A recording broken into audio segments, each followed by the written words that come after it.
izleyicilerimiz, bugün bizim qonağımız İmişli rayonunun sakini Sənan bəydir. Sənan bəyin müraciəti üzərinə biz İmişli rayonuna gəlmişik və Sənan bəyin müraciətini, Sənan bəyin şikayətini siz izləyicilərimizə çatdıracaq. Gəlin Sənan bəylə tanış olaq. Özünüzü təqdim edin Sənan bəy. Uğurlu Sənan Ağamızoğlu. Sənan bəy, sizin Uğur Media verilişinin kanalına müraciət etmək məqsədiniz nədən ibarət olub? Yəni bu kanala təşəkkür edirəm ki, mən şikayətim əsasında gəliblər, mən şikayət edən kimi maraqlanıblar. Mənim şikayətim İmişli rayon Kolxoz bazarının öz qohumum Quliyev Əziz tərəfindən şərikli alındıqdan sonra özünkiləşdirilməsi tam şəriklikdən imtina edib, öz əmlak kimi istifadə eləməsi və bizi şəriklikdən kənarlaşdırmasına görədir. Şərik sizlə almışdı bazarı və haçan alıbdır? Bazar hansı tarixdə alınıbdır? Nə zamandan Əziz sizinlə şəriklik bağlayıbdır və Saçanı şərikliyi pozubdur?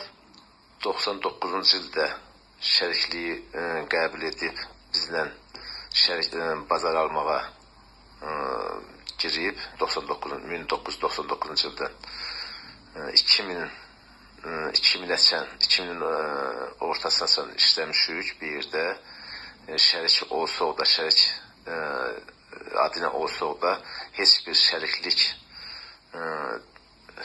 yəni gəliri bölünmədiyinə görə oradan yavaş-yavaş uzaqlaşdırılmışıq və başqa hədələrlə tam kənarlaşdırılmışıq başqa adamların hədəsi ilə. Belə bir ifadə işlətdiniz ki, hədələr. Burada sualınıza bir sual yarandı. Hədə kim tərəfindən? Bunları xahiş edirik, açıqlamasını verəsiniz.